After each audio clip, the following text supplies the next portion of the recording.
ஸ்தோத்திரிக்கிறோம் தகப்பனே. ஹல்லேலூயா. யாக்கோபு தன்னுடைய பிரயாணத்தில் சொன்னதை போல ஹல்லேலூயா, இந்த ஸ்தலம் பயங்கரமான ஒரு இடமா இருக்கிறது, இது தேவனுடைய வீடு என்று சொல்லி ஹல்லேலூயா ஹல்லேலூயா, ஆண்டவருடைய பிரசன்னத்தில் தேவனுடைய வீட்டில் ஹல்லேலூயா ஹல்லேலூயா, தூதர்கள் ஏறுகிறதும் இறங்குகிறதுமாக இருக்கிற ஹல்லேலூயா இந்த ஸ்தலத்திலே ஹல்லேலூயா.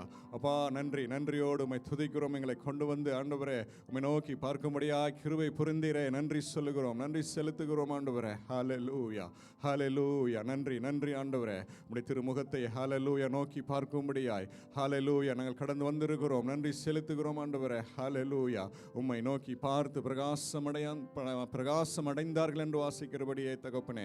ஹல்லேலூயா, அவர்கள் முகங்கள் வெட்கப்படவில்லை. ஹல்லேலூயா ஹல்லேலூயா, உம்மை நோக்கி ஆண்டவரை பார்க்கும்படியாய் நாங்கள் வந்திருக்கிறோம் ஆண்டவரே. ஹல்லேலூயா, நன்றி நன்றி சொல்லுகிறோம், நன்றி சொல்லுகிறோம் ஆண்டவரே. எங்களுக்கு ஒத்தாசை வரும் பர்வதங்களுக்கு நேராய் ஆண்டவரே ஹல்லேலூயா உம்மை நோக்கி நாங்கள் பார்க்க வந்திருக்கிறோம் ஆண்டவரே.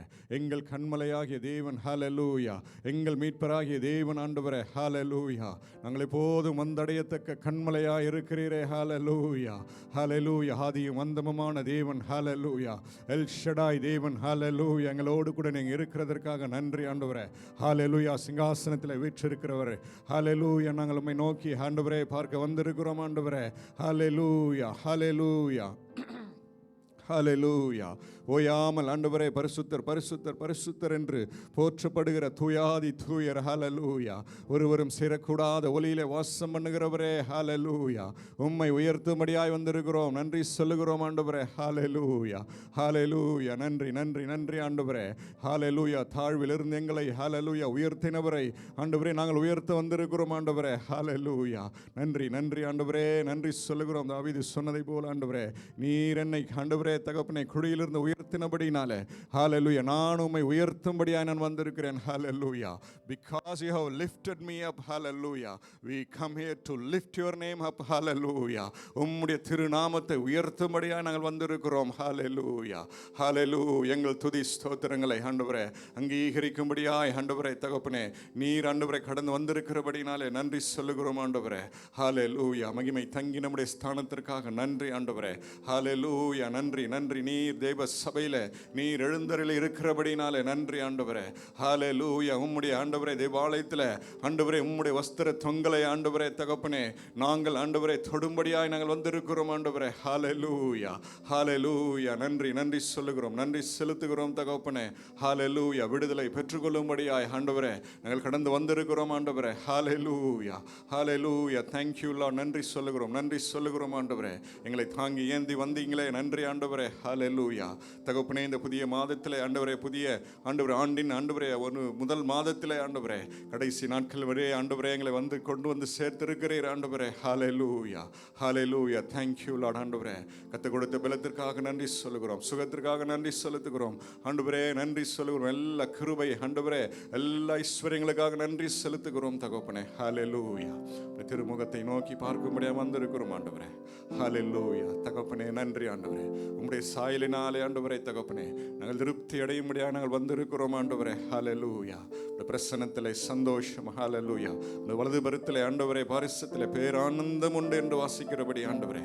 ஹல்லேலூயா, உம்முடைய பேரன்பினாலே நாங்கள் நிலைக்கும்படியாய் திளைக்கும்படியாய் ஆண்டவரே, உம்முடைய பேரன்பினாலே ஆண்டவரே நாங்கள் மூடப்படும்படியாய் நாங்கள் கடந்து வந்திருக்கிறோம். ஹல்லேலூயா ஹல்லேலூயா, உம்முடைய பாதத்தை ஆண்டவரே தகப்பனே ஹல்லேலூயா முத்தமிடும்படியாய் ஆண்டவரே சாஷ்டாங்கம் செய்யும்படியாய் நாங்கள் வந்திருக்கிறோம் தகப்பனே. ஹல்லேலூயா, எங்கள் ஒவ்வொருவரையும் ஆண்டவர் விசை கூட ஒப்பு கொடுக்கிறோம் ஆண்டவரே, எங்களை தகுதிப்படுத்தும்படியாக ஒப்பு கொடுக்கிறோம் ஆண்டவரே. ஹல்லேலூயா, நம்முடைய திரு ரத்தத்தினாலே ஒரு விசை கூட ஆண்டவரே எங்களை ஆண்டவரே உச்சன் தலையிலிருந்து உள்ள கால்கள் வரையில் ஆண்டவரை எங்களை கழுவி தூய்மைப்படுத்தும்படியாக செபிக்கிறோம் ஆண்டவரே.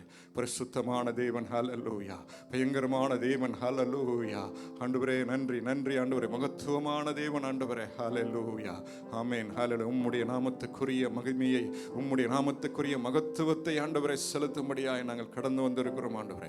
தெய்வ பிரசனத்தோலே ஆண்டவரே, ஆண்டவரே பயபக்தியோடு நடுக்கத்தோடு கூட தகப்பனே ஹல்லேலூயா நம்முடைய சமூகத்திலே நாங்கள் ஆண்டவரை காத்திருக்கும்படியாய் நாங்கள் கடந்து வந்திருக்கிறோம் ஆண்டவரே. ஹல்லேலூயா ஒரு விசை கூட எங்களை அங்கீகரிக்கும்படியாய் ஒப்பு கொடுக்கிறோம் ஆண்டவரே. அங்கீகரிக்கும்படியாய் எங்களை ஆண்டவரை தாழ்த்தி ஒப்பு கொடுக்கிறோம் ஆண்டவரே. ஹல்லேலூயா நன்றி ஆண்டவரே. கர்த்தர் ஆபேலையும் உன் காணிக்கையும் அங்கீகரித்தார் என்று வாசிக்கிறபடி தகப்பனே ஹல்லேலூயா நீர் எங்களை முதலாவது அங்கீகரிப்பீராக ஆண்டவரே. ஹல்லேலூயா நன்றி செலுத்துகிறோம், நன்றி செலுத்துகிறோம் தகப்பனே.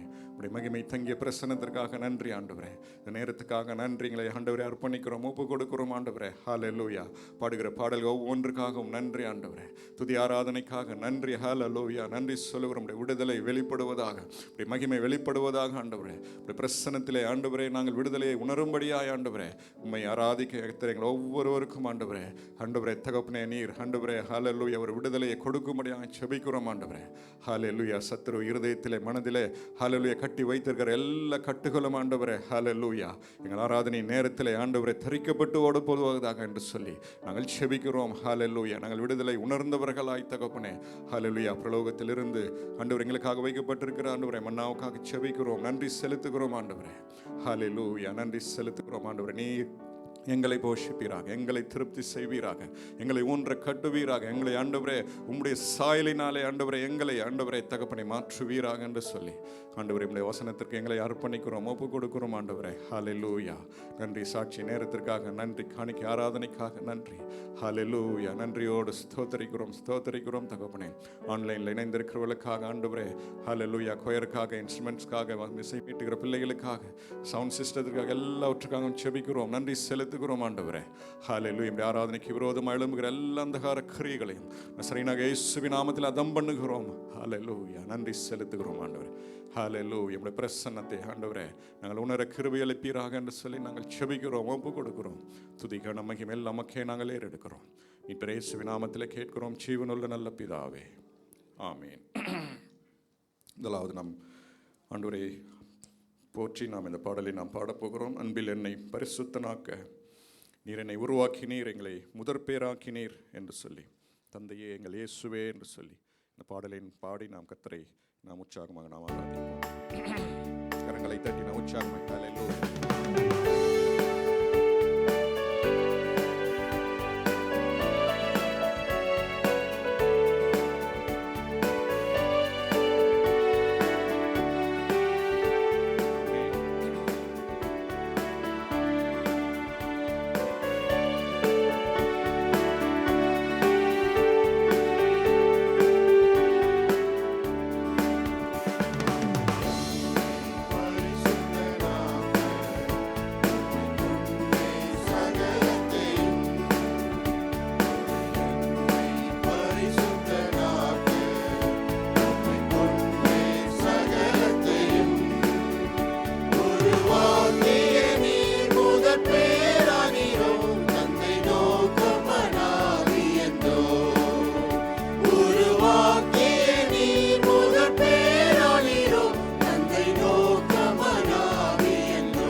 ஹல்லேலூயா.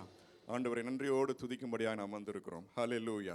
இந்த தேவன் ஹல்லேலூயா என்றென்றைக்கும் உள்ள சதா காலங்களிலும் நம்முடைய தேவன். ஹல்லேலூயா. நம்முடைய தேவன் அநாதி தேவன். ஹல்லேலூயா. ஹல்லேலூயா. ஆரம்பமும் முடிவும் இல்லாத அநாதி தேவன் நம்முடைய அடைக்கலமாக இருக்கிறார். ஹல்லேலூயா. நம்ம எல்லாரும் எழுந்து நின்று அநாதி தேவன் நம்முடைய அடைக்கலம். ஹல்லேலூயா. அவருடைய நித்திய உயங்கள் என்னுடைய ஆதாரம் என்று சொல்லி நான் அறிக்கை செய்து இந்த பாடலை நாம் உற்சாகமாக கரங்களை தட்டி நாம் பாடுவோம். ஹல்லேலூயா.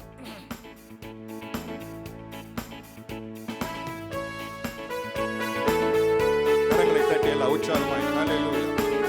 அநாதி தேவன் நம்முடைய அடைக்கலம், அவருடைய நித்திய உயங்கள்.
ஆராதிக்கிற தேவன், நாம் துதிக்கிற தேவன், நாம் மகிமைப்படுத்துகிற தேவன்.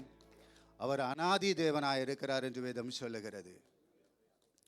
இந்த அனாதி தேவன், அவர் சர்வ வல்லமை உள்ள தேவன், சகலத்தையும் சிருஷ்டித்த தேவன் என்று வேதம் தெளிவாய் நமக்கு சொல்லுகிறது. இந்த அனாதி தேவன் நம்ம எப்படி இழுத்து கொண்டார் என்றால், அனாதி சிநேகத்தால் உன்னை சிநேகித்தேன், காருண்யத்தால் உன்னை இழுத்து கொண்டேன் என்று வேதம் சொல்லுகிறது. அதை தான் நம்ம பாடணும். அனாதி சிநேகத்தால் நம்ம இழுத்து கொண்ட தேவனாகிய கர்த்தர் அவர், சர்வ வல்லவர் அவர். நம்ம பாடினது போல, மண்ணான நான் எம்மாத்திரம், என்னையும் நேசிக்க. அப்போ அவர் அனாதி தேவனாக இருக்கிறார். அனாதி சிநேகத்தால் நம்மை சிநேகித்தார். அவரோடு கூட நாம் இருப்பதற்காய், அவர் நம்மோடு கூட இருப்பதற்காய் எத்தனை கிருபை. பிரியமான தேவ பிள்ளைகளே, ஒரு விஷயம் நாம அப்படி திரும்பி பார்ப்போமானால், எந்த தகுதியுமே இல்லை. நம்ம பக்கத்துல இருந்து பார்த்தோம்னா எந்த ஒரு தகுதியுமே நம்மகிட்ட நான் என்று சொல்ல ஒன்றுமே இல்லை. ஆனால் எல்லாமே உம்முடைய காருண்யம், உம்முடைய கிருபை, உம்முடைய தயவு, உம்முடைய இரக்கம்பா. அதற்காக தான் நீர் எங்களை சிநேகித்தீர் என்று வேதம் சொல்லுகிறது. தகப்பனே, அந்த தேவனை நாங்கள் உயர்த்த வந்திருக்கோம். அந்த மகிமை நிறைந்தவரை நாங்கள் உயர்த்த வந்திருக்கிறோம். அந்த சர்வ வல்லமை உள்ளவரை உயர்த்த வந்திருக்கிறோம். அந்த மகிமை மாட்சிமையானவரை நாங்கள் உயர்த்த வந்திருக்கிறோம். அனாதி காலமாக எங்களை சிநேகித்தவர், காருண்யத்தினால் எங்களை இழுத்து கொண்டவர், சர்வ வல்லமையுள்ள தேவனாகிய கர்த்தர். நீர் நேற்றும் இன்றும் என்றும் மாறாதவர் என்பது நீர் எங்களை சிநேகித்ததனால் எங்களுக்கு எங்கள் வாழ்க்கையிலே இதுவரை ஒரு தெளிவை கொண்டு வந்து இதுவரை எங்களை நடத்தி வந்தீரே தகப்பனே. நாங்கள் எம்மாத்திரம் என்று உணர்ந்தவர்களா எல்லாரும் கரங்களை தட்டி மகிமைப்படுத்துவோமா? நீர் துதிக்கு பாத்திரராய் இருப்பதனால் உம்மை உயர்த்துகிறோம். நீர் மகிமைக்கு பாத்திரராய் இருப்பதனால் உம்மை உயர்த்துகிறோம். நீர் கனத்துக்கு பாத்திரராய் இருப்பதனால் உயர்த்துகிறோம். நீர் அனாதி தேவனாய் இருப்பதனால் உம்மை உயர்த்துகிறோம். அல்லேலூயா. சகலத்தையும் சிருஷ்டித்தவராய் இருப்பதனால் உம்மை உயர்த்துகிறோம். சர்வ வல்லவராய் நீர் இருப்பதனால் உம்மை உயர்த்துகிறோம். அப்பா, நம்ம வாழ்க்கையில் அநேக சூழ்நிலைகள், அநேக காரியங்களை நம்ம கடந்து போகும்போதெல்லாம் ஒன்னே ஒன்று நம்ம நினைவு கூற வேண்டும். இந்த தேவன் அனாதி தேவனாய் இருக்கிறார். என் தேவன் சர்வ வல்லவராய் இருக்கிறார். அவர் நேற்றும் இன்றும் என்றும் மாறாதவராய் இருக்கிறார். அவர் எனக்கு சொன்னதை செய்யும் அளவும், என்னை பரலோக ராஜ்யத்திலே கொண்டு சேர்க்கும் அளவும் அவர் என்னை கைவிடுவதில்லை. அவருடைய வாயிலிருந்து புறப்பட்ட ஒவ்வொரு வார்த்தைகளும் என் வாழ்க்கையிலே அது புறப்பட்ட காரியமாய் வாய்த்து தேவ சமூகத்தில் தேவ தூதர்களோடு நின்று, இந்த தேவன் என்றென்றும் உள்ள சதா காலமும் நமது தேவன், மரண பரியந்தம் நம்மை நடத்திடுவார். அநாதி தேவன் அடைக்கலமே, அவர் நித்திய புயங்களும் ஆதாரமே. அப்படியே நம்ம நின்று பாட போறது எங்க நின்னுனா, தேவதூதர்கள் இருக்கிற இடம், கேருபீன்கள் சேராபீன்கள் இருக்கிற இடம், எல்லாவற்றிற்கும் மேலாய் சர்வ வல்லமையுள்ள தேவனாகிய கர்த்தர் இருக்கிற இடம், ஆட்டுக்குட்டியானவர் ஆராதிக்கப்படுகிற இடம், பரிசுத்த ஆவியானவருடைய மகிமையின் பிரசன்னத்தினால் முழுமையாய் நிரம்பின இடங்க. உங்களை என்னை அழைத்தவர் அத்தனை கிருபைகளை நம்முடைய வாழ்க்கையில தந்து அழைத்திருக்கிறார். ஒருவேளை ஏதோ ஒரு சோர்வு, ஏதோ ஒரு உலக பிரகாரமான சூழ்நிலைகள், ஏதோ ஒரு காரியங்களை நம்ம கடக்கும் போதெல்லாம் ஒன்னே ஒன்றுதான் நம்ம வாயிலிருந்து வெளிப்படணும். நான் ஆராதிக்கிறவர் இன்னார் என்பதை அறிந்திருக்கிறேன். அவர் சர்வ வல்லமையுள்ள தேவன் என்பதை அறிந்திருக்கிறேன். அவர் சகலத்தையும் ஆளுகை செய்கிறவர் என்பதை அறிந்திருக்கிறேன். ஒருவேளை உலக பிரகாரமாக அநேக ராஜாக்கள், அநேக அதிகாரிகள், அநேகர் நமக்கு மேலாய் வைக்கப்பட்டு இருக்கலாம். கர்த்தர் தான் அவங்களுக்கு அந்த பொசிஷனை கொடுத்திருக்கார். ஏன்னா அவங்களுக்கு மேல அவர் இருக்கிறார். அவர் சர்வ வல்லமையுள்ள தேவனாகிய கர்த்தர். அவர் சகலத்தையும் ஆளுகிறவர். ஒருவேளை நம்மளுடைய வேலை, நம்மளுடைய நேரம், நம்மளுடைய காரியங்கள் எல்லாமே ஒருவேளை ஐயோ இது முடிந்து போயிடுச்சு, இந்த காரியம் தவறி போயிடுச்சு, இந்த காரியம் இனிமே நடக்குமா? உலர்ந்த எலும்புகளுக்கு மத்தியில இருந்து கர்த்தருடைய வார்த்தை வெளிப்படுமானால் அந்த உலர்ந்த எலும்புகளிலே நரம்புகளும் சதைகளும் உருவாகும். அந்த நரம்புகள் சதைகள் மாத்திரமல்ல, அந்த எலும்புகளுக்குள்ளாய் ஒரு ஆவி வைக்கப்படும். அது ஒரு சேனையா எழும்பி நிற்கும். பிரியமானவர்களே, அவர் அநாதி தேவனாய் இருக்கிறபடினாலே அவருக்கு செய்யக்கூடாத அதிசயமான காரியம் ஒன்றுமில்லை என்று வேதம் சொல்லுகிறது. அவர் சொல்ல ஆகும், அவர் கட்டளையிட நிற்கும். ஒருவேளை எந்த சூழ்நிலைகளை பார்த்து பயப்படுகிறோமோ அந்த சூழ்நிலைகளை ஆளுகை செய்கிறவர் அவர் என்பதை நாம் மறந்து போகிற வேளையில தான் நமக்கு பயம் வரும். வேதம் சொல்லுகிறது, தேவன் நமக்கு பயமுள்ள ஆவியை கொடாமல் பலமும் அன்பும் தெளிந்த புத்தியும் உள்ள புத்திர சுவிகாரத்தின் ஆவியை கொடுத்திருக்கிறார். நாமெல்லாம் யாரு? அவருடைய பிள்ளைகள். அப்பா, நான் உங்க பிள்ளைப்பா, நான் விழுந்து போவதில்லை. அப்பா, நான் உங்க பிள்ளைப்பா, என்னை நிறுத்த நீர் வல்லவரா இருக்கிறீர். அப்பா, நான் உங்க பிள்ளைப்பா, என்னோடு கூட நீர் இருக்கிறீர். அப்பா, நான் உங்க பிள்ளைப்பா, என்னால் நடக்க முடியவில்லை என்றால் உம்முடைய தோள்களில் சுமந்து செல்லுகிற ஜீவனுள்ள தேவனா இருக்கிறீர். நான் சர்வ வல்லவர், ஜீவன் உள்ளவர், சகலத்தையும் செய்கிறவர், எல்லாவற்றையும் அதின் காலத்திலே நேர்த்தியாய் செய்கிற மகிமை நிறைந்தவரை ஆராதிக்கிறேன். நான் கல்லையோ மண்ணையோ அல்ல, கர்த்தராகிய தேவனை ஆராதிக்கிறேன். அவருடைய மகிமையின் பிரசன்னத்தை உணர்ந்தவளாய் என்னுடைய வாழ்க்கையிலே அந்த மகிமையின் மேகம் என்னை நடத்துகிறது. அநேகர் கண்டு சாட்சியிடுகிற ஒரு வாழ்க்கைக்காய் கர்த்தர் அழைத்து இருக்கிறார். ஆமென். எத்தனை பெரிய தேவன் அவர், எத்தனை மகிமை நிறைந்தவர் அவர். ஹல்லேலூயா. ஓ, அந்த அன்பு, அந்த கல்வாரி சிலுவையில காட்டப்பட்ட அந்த பிதாவாகிய தேவனுடைய அன்பு, கர்த்தராகிய இயேசு கிறிஸ்துவினுடைய அன்பு, தூய ஆவியானவருடைய அன்பு, பிரியமானவர்களே, உங்களுக்குள்ளாய் எனக்குள்ளாய் ஊற்றப்பட்டு இருக்கிற அந்த அன்பு, உங்களை என்னை வேறு பிரித்திருக்கிற அன்பு, இந்த உலகத்தை ஜெயிக்கிறவர்களாய் அழைக்கப்பட்டு இருக்கிறோம். உலகத்தால் பிடிக்கப்பட்டவர்களாய் அல்ல, உலகத்தை ஜெயிக்கிற தேவ பிள்ளைகளாய், அநேகரை வெளிச்சத்துக்கு கொண்டு வருகிற தேவ பிள்ளைகளாய். வசனம் சொல்லுகிறது, உங்களுடைய வெளிச்சம் அநேகருக்கு வெளிச்சமாய் மாறும். உங்களை பிரகாசிப்பித்து இருக்கிறவர் இன்னார் என்பதை அறிந்து கொள்ளுங்கள். எந்த மனுஷனையும் பிரகாசிப்பிக்க செய்கிற மெய்யான தேவ ஒளி, அந்த ஒளி நம்ம மேல பட்டதுனால தான் நம்ம பிரகாசிப்பிக்கப்பட்டு இருக்கோம். அந்த ஒளி நம்ம மேல வீசப்பட்டதுனால தான், அந்த அநாதி ஸ்நேகம் நம்ம மேல ஒரு விஷயாய் கிருபை கூர்ந்தபடினால தான் நம்ம தேவனை அறிந்து கொண்டு இருக்கோம். அநேக வேளைகளில் நம்ம வாழ்க்கையில துயரமான குரல்கள், அதே போலதான் தாவீதோட வாழ்க்கையை அப்படியே திரும்பி பார்த்தீங்கன்னா அநேக துயரமான சூழ்நிலைகளை அவன் கடந்து சென்று கொண்டே இருக்கிறான். ஆனால் அந்த சூழ்நிலைகளை அவன் ஒரு நாளுமே அவனை மேற்கொள்ள முடியலை. எல்லா சூழ்நிலைகளையும் அவன் மேற்கொண்டான். ஏன்னா அந்த 18ஆம் சங்கீதத்தை அப்படியே எடுத்து வாசித்து பார்ப்பீர்களானால் அந்த முதல் வசனம் சொல்லுகிறது, கர்த்தரின் பலன். ஒருவேளை சுய பலனை அநேக வேளைகளில் நம்ம நாடிட்டோம்னா அந்த பலன் நம்மளை நிலைநிறுத்த முடியாது. நமக்கு பலன் சொல்லிக்கிறதுக்கு நம்மகிட்ட உண்மையாய் திரும்பி பார்த்தோம்னால் அவர் நமக்கு கொடுத்த பலன் மட்டும்தான் இருக்கும். 18ஆம் சங்கீதம் முதல் வசனம் எப்படி சொல்கிறது, என் பலனாகிய கர்த்தாவே உம்மில் அன்பு கூறுவேன். என் பலனாகிய கர்த்தாவே. இன்னைக்கும் நம்ம அந்த பலனா இருக்கிற தேவனை நான் துயரத்துல எல்லாம் கூப்பிட்டேன்ப்பா. அநேக வேளைகளில என் தேவன் என் சத்தத்தை கேட்டீர் தகப்பனே, என் பக்கமாய் சாய்ந்து என் சத்தத்தை கேட்டீர் தகப்பனே. என்னுடைய துயரத்தை ஆனந்த களிப்பாய் மாற்றுகிற வல்லமை உம்மிடத்துல உண்டு. அற்பமான ஆரம்பத்தை சம்பூரணமாய் முடிய பண்ணுகிற சர்வ வல்லமையுள்ள தேவனாகிய கர்த்தரை நான் ஆராதிக்கிறேன். நான் ஆராதிக்கிற கூட்டத்திலே கர்த்தருடைய பிரசன்னம் இருக்கிறது. நான் கர்த்தர் எங்கே எல்லாம் நாங்கள் 2 பேர் சேர்கிறோமோ, உம்மை ஆராதிக்கிறோமோ, உம்மை மகிமைப்படுத்துகிறோமோ, அந்த இடத்துல எல்லாம் நீர் இருக்கிறீர் என்று சொன்னவர், இதோ இந்த இடத்திலே உம்முடைய பிரசன்னம் இருக்கிறது. இந்த இடத்திலே உம்முடைய மகிமை தங்கி இருக்கிறது. இந்த இடத்திலே உம்முடைய வல்லமை வெளிப்படுகிறது. இந்த இடத்திலே உம்முடைய வார்த்தை வெளிப்படுகிறது. ஜீவனின் பலனான அந்த வார்த்தை, எங்களை வாழ வைக்கிற அந்த வார்த்தை, எங்களை வழி நடத்துகிற அந்த வார்த்தை வெளிப்படுகிறது தகப்பனே. ஹல்லேலூயா. நன்றி செலுத்துகிறோம் அப்பா.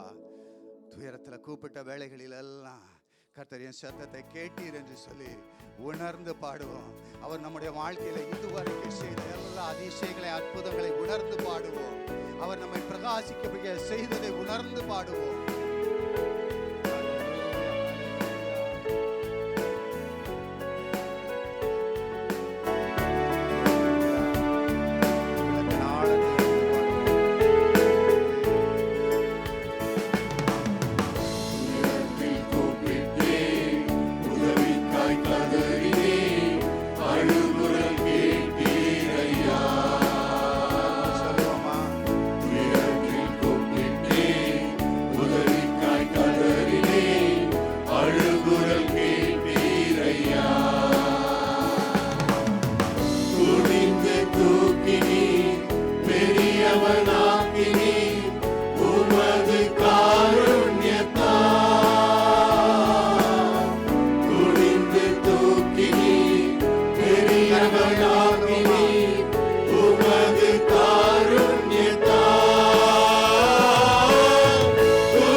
அவருடைய நாமத்தை உயர்த்துவோமா?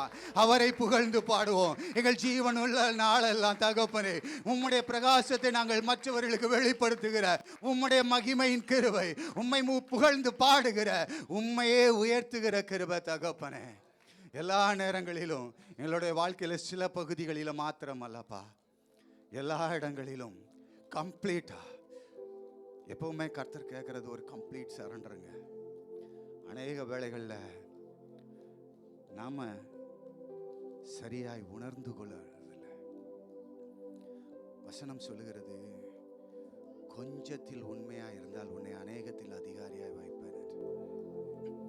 இந்த கொஞ்சம் என்னன்னா, நம்மகிட்ட கொடுக்கப்பட்டிருக்கிறது தான் கொஞ்சம். 5 கொடுத்தாருன்னா 5க்கு கணக்கு, அதுதான் கொஞ்சம். 2 கொடுத்தாருன்னா 2க்கு கணக்கு. 1 தாளந்துன்னா 1க்கு ஒரே கணக்கு. நம்முடைய வாழ்க்கையில முழுமையை எதிர்பார்க்கிற தேவன் அவர் சம்பூரணராக இருக்கிறார். அவருடைய பிள்ளை எப்படி இருக்கணும்னு நினைப்பார். இப்போ நம்ம இருக்கிறோம், நம்ம பிள்ளை நம்மளோட அதிகமாக படிக்கணும்னு நினைப்போமா, குறைவாக படிக்கணும்னு நினைக்கிறோமா? அதனால தான் அவர் சொன்னார், என்னை விசுவாசிக்கிறவன் நான் செய்கிறதை காட்டிலும் பெரிய காரியங்களை செய்வான். அப்போ அவர் நம்மகிட்ட எதிர்பார்க்கிறதெல்லாம் அவருடைய பரிசுத்தம் நம்ம மேல அப்படியே மூடி இருக்கணும். பரிசுத்த உள்ள பிள்ளைகளை நேசிக்கிற தேவன் என்று வேதம் சொல்லுது. பரிசுத்தம் இல்லாதவர்களை பரிசுத்தம் ஆக்குகிற கர்த்தர், நான் உங்களை பரிசுத்தம் ஆக்குகிற கர்த்தர் என்று வேதம் சொல்லுகிறது. யோவான் 15ஆம் அதிகாரம் அப்படியே எடுத்து வாசித்து பார்ப்பீர்களானால், என்னில் கனி கொடுக்கிற கூடிய பிதா சுத்தம் பண்ணுகிறார் என்று வேதம் சொல்லுகிறது. உங்களை என்னையும் இயேசு கிறிஸ்துவின் நாமத்தினாலே கனி கொடுக்கிறவர்களாய் மாற்றுகிறவர் பிதா. உங்களை என்னை சுத்திகரிக்கிறவர் பிதாவாகிய தேவன். அந்த பிதாவாகிய தேவனுடைய அன்பு கர்த்தராகிய இயேசு கிறிஸ்து என்ற கிருபையாய் நமக்கு வெளிப்பட்டது. பிரியமானவர்களே, அந்த கிருபை இப்போ உங்களை என்னையும் பிரகாசிக்க வைத்து கொண்டே இருக்கிறது. ஏசாயா 60ஆம் அதிகாரம் 1ஆம் வசனம் சொல்கிறது, எழும்பி பிரகாசி, உன் ஒளி வந்தது. உன் ஒளி வந்தது. அநேக வேளைகளில் நம்ம இந்த உலக பிரகாரமான சூழ்நிலைகளை கடக்கிற வேளைகளில் எல்லாமே இருட்டா இருக்கப்பா, எனக்கு என் பாதை தெரியலையப்பா, நான் எந்த சூழ்நிலையை எப்படி மேற்கொள்வேனப்பா. தேவ பிள்ளைகளே, கர்த்தரால் தெரிந்து கொள்ளப்பட்ட ஜனம், வேதம் சொல்லுகிறது, கர்த்தரை தங்களுக்கு தெய்வமாய் தெரிந்து கொண்ட ஜனம் பாக்கியம் உள்ளது என்று. அவர் தமக்கு சொந்தமாய் தெரிந்து கொண்டவர்கள், சுதந்திரமாய் தெரிந்து கொண்ட தேவ பிள்ளைகள் பாக்கியம் உள்ளவர்கள் என்று. அப்போ நம்ம ஒவ்வொரு நிமிஷமும் இந்த உலக சூழ்நிலைகளை பார்க்கவே கூடாது. ஒருவேளை ஷாத்ராக், மேஷாக், ஆபேத்நேகோ உலக சூழ்நிலைகளை பார்க்கல, எங்களை பிரகாசிப்பிக்க செய்த ஒரு தேவன் உண்டு, எங்களை அழைத்த ஒரு தேவன் உண்டு. அவருக்கு மாத்திரம்தான் நாங்கள் துதிகன மகிமை புகழ் எல்லாம் செலுத்துவோம். இன்னைக்கும் வேத வசனம் நமக்கு கற்றுத்தருகிறது அதுதான். நம்மளுடைய வாழ்க்கையில் ஒரு முழுமையான அர்ப்பணிப்பு. அவர் யாரை நான் தொழுது கொள்கிறேன்? வானாதி வானங்கள் கொள்ளக்கூடாத தேவன் அல்லவா, சர்வ வல்லமை உள்ள தேவன் அல்லவா, சகலத்தையும் சிருஷ்டித்தவர் அல்லவா, சகலத்தையும் ஆளுகை செய்கிறவர் அல்லவா, என்னை தம்முக்கு சொந்த ஜனமாய் தெரிந்து கொண்டிருக்கிறாரு. எத்தனை பாக்கியம் பெற்றிருக்கிறோம், எத்தனை கிருபை பெற்றிருக்கிறோம். என் வார்த்தையினால் சொல்லி முடியாதுப்பா, என்கிட்ட வார்த்தை இல்லப்பா உம்மை துதித்து புகழ்ந்து மகிமைப்படுத்த. அத்தனை பெரிய காரியத்தை செய்திருக்கிறீர் உம்முடைய சமூகத்தில் தகப்பனே. அப்ப ஆமென், உம்முடைய வலது பார்சத்தில் உட்கார்கிற கிருபை எங்களுக்கு தந்திருக்கிறீர். எத்தனை மகிமையான கிருபை பிரியமானவர்களே. ஒவ்வொரு நிமிஷம் நம்ம அப்படியே இருந்து நம்ம தேவன் யாருன்னு நம்ம ஒரு விஷயம் யோசிச்சு பார்த்துட்டோம்னா, நம்ம சூழ்நிலைகள் நம்மை மேற்கொள்ளவே முடியாது, நம்மளுடைய பலவீனங்கள் நம்மை மேற்கொள்ளவே முடியாது. நம்மளுடைய தேவைகள் நம்மை மேற்கொள்ளவே முடியாது. கர்த்தருடைய வார்த்தை மேற்கொள்ளும். எந்தெந்த தேவ பிள்ளைகளுடைய வார்த்தைகளில் எல்லாம் கர்த்தருடைய வார்த்தை மேற்கொள்கிறதோ அந்த வாழ்க்கையெல்லாம் ஒரு ஜெயமுள்ள கிறிஸ்தவ வாழ்க்கையாய் மாறும். எந்தெந்த தேவ பிள்ளைகளில் எல்லாம் கர்த்தருடைய வார்த்தைகளை ரிசீவ் பண்ணுகிற ஒரு கிருபை கர்த்தர் தருகிறாரோ அந்த தேவ பிள்ளைகளுடைய வாழ்க்கையில் எல்லாம் கர்த்தர் காரியங்களை மாறுதலாய் முடிய பண்ணுவார். அவர் சர்வ வல்லமையுள்ள தேவன் என்பதை உங்களுடைய வாழ்க்கையிலும் என்னுடைய வாழ்க்கையிலும் வெளிப்படுத்தி இந்த உலகத்துக்கு உணர்த்துகிற தேவனாய் இருக்கிறார். அவர் அப்போஸ்தலர் காலங்கள் மட்டுமல்ல, ஆபிரகாமுடைய காலம் மட்டுமல்ல, அவர் மனுஷனை சிருஷ்டித்த காலம் முதல் இன்று வரைக்கும் அவருடைய வல்லமையை வெளிப்படுத்த அவருடைய பிள்ளைகளை அவர் தெரிந்து கொண்டு எடுத்து வைத்திருக்கிற தேவனாய் இருக்கிறார். பிரியமானவர்களே, அந்த தேவனை நாம் ஆராதித்துக் கொண்டே இருக்கிறோம். அவரை நாம மகிமைப்படுத்தி கொண்டே இருக்கிறோம். அவரை நாம துதித்து கொண்டே இருக்கிறோம். ஒரு விஷயம் திரும்பவும் அதை பாடுவோமா? நான் எரிந்து கொண்டே இருப்பேன்ப்பா உம்முடைய சமூகத்தில். நான் விளக்கா எரிந்து கொண்டே இருப்பேன். ஏன்னா நான் மங்கி எரிந்த பொழுதெல்லாம் ஒரு கரம் என்னை அப்படியே மூடி காப்பாத்தினதுப்பா. அது உங்க கரம் தகப்பனே. ஆணிகள் கடாவப்பட்ட அந்த அன்பு நிறைந்த கரம் தகப்பனே. எரிந்து கொண்டு இருப்பேன் எப்போதும் உமக்காய், என் ஜீவன் பெரியும் வரை என்று சொல்லி. ஆமாம், இந்த உலகத்தில் நம்ம முடிவு பரியந்தம் செய்ய வேண்டியது ஒன்னே ஒன்று தான். அவரை துதித்து கொண்டே, அவரை ஆராதித்து கொண்டே, அவரை மகிமைப்படுத்தி கொண்டே, அவரை மேன்மைப்படுத்தி கொண்டே அவருடைய சமூகத்தில் எரிந்து பிரகாசிக்கிற விளக்காய் உள்ளத்தின் ஆழத்திலிருந்து எப்போதுமே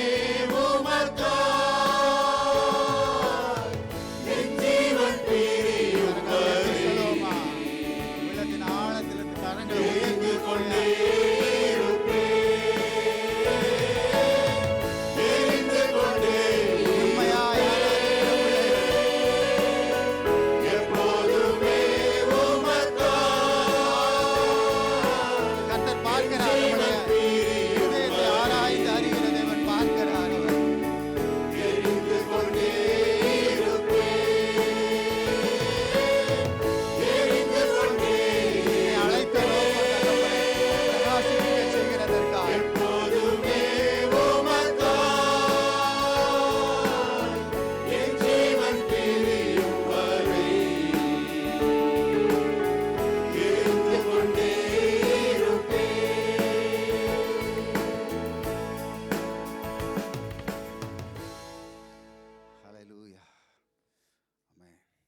உள்ளத்தின் ஆழத்திலிருந்து பாடும்போது கர்த்தர் அப்படியே பார்க்கிறார். அவருடைய உள்ளம் அப்படியே பூரிக்குது. அதுதான் வேதம் சொல்லுகிறது.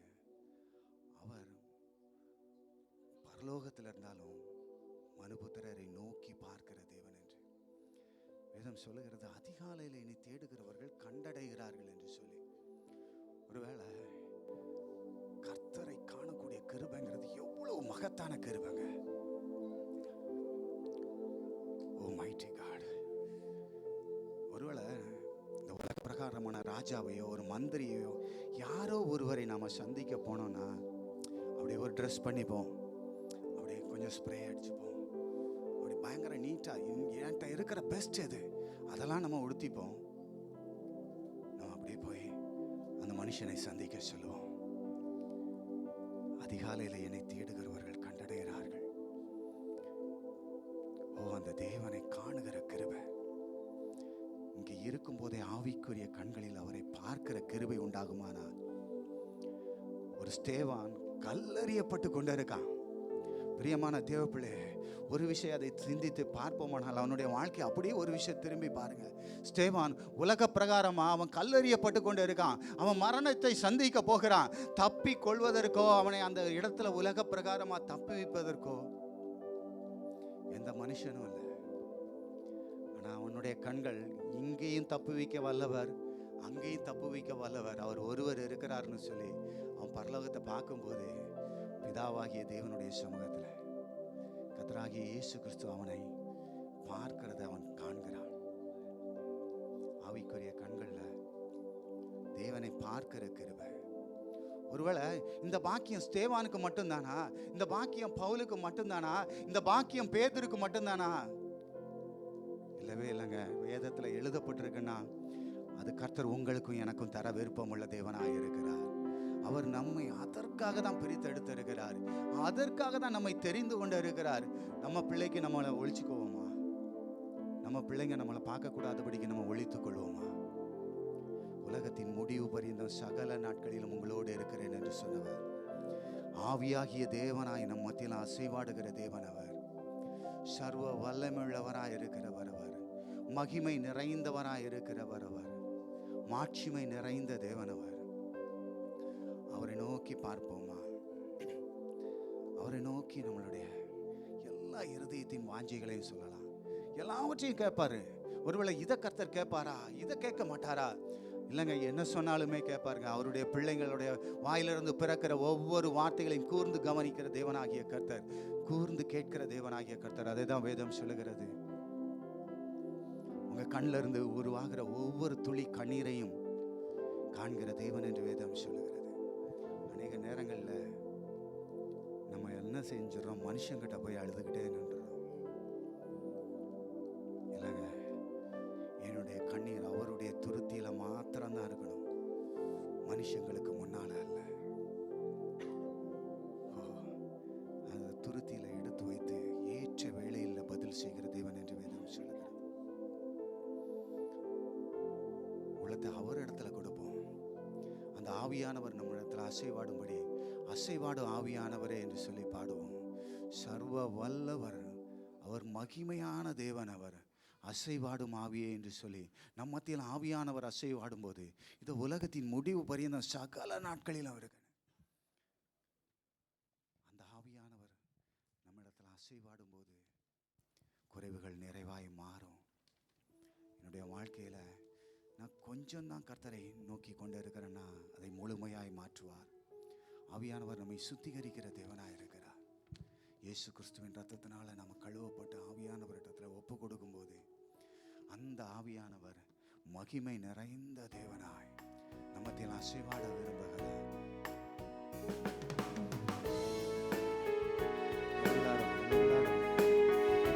ஆவியானவரே, வாழ்க்கையில் அசைவாடுங்க, சூழ்நிலைகளில் அசைவாடுங்க, காரியங்களில் அசைவாடுங்கப்பான்னு சொல்லி ஒப்பு கொடுப்போம்.